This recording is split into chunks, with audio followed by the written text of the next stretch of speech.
less than ape class equals data end equals 587, data start equals 113 greater than.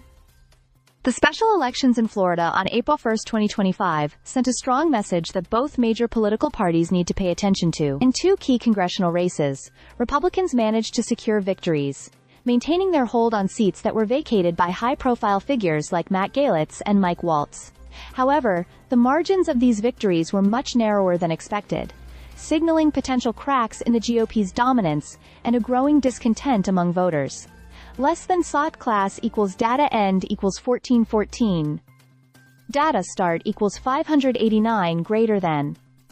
In Florida's 1st Congressional District, which covers the Panhandle, Republican Jimmy Patronis won the seat once held by Matt Gaetz.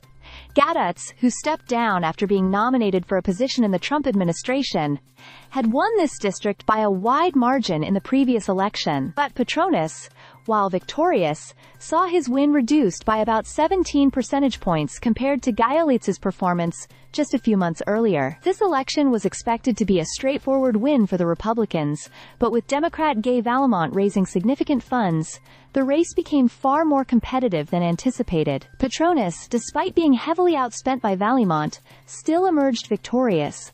But the election result proved that even in deep red districts, voters are becoming increasingly hesitant about the status quo. Less than P class equals data end equals 1955, data start equals 1416, greater than. Similarly, in Florida's 6th Congressional District, former State Senator Randy Fine defeated Democrat Josh Weil, who had raised an impressive war chest for his campaign. Fine won by about 14 percentage points, a stark contrast to Mike Waltz's victory by a 33-point margin just a few months ago. Despite Republicans holding a substantial registration edge in the district, the narrowing of the margin reflected a shift in voter sentiment, with many possibly frustrated with the Republican leadership and its alignment with Trump's policies. Less than P class equals data end equals 2551, data start equals 1957 greater than.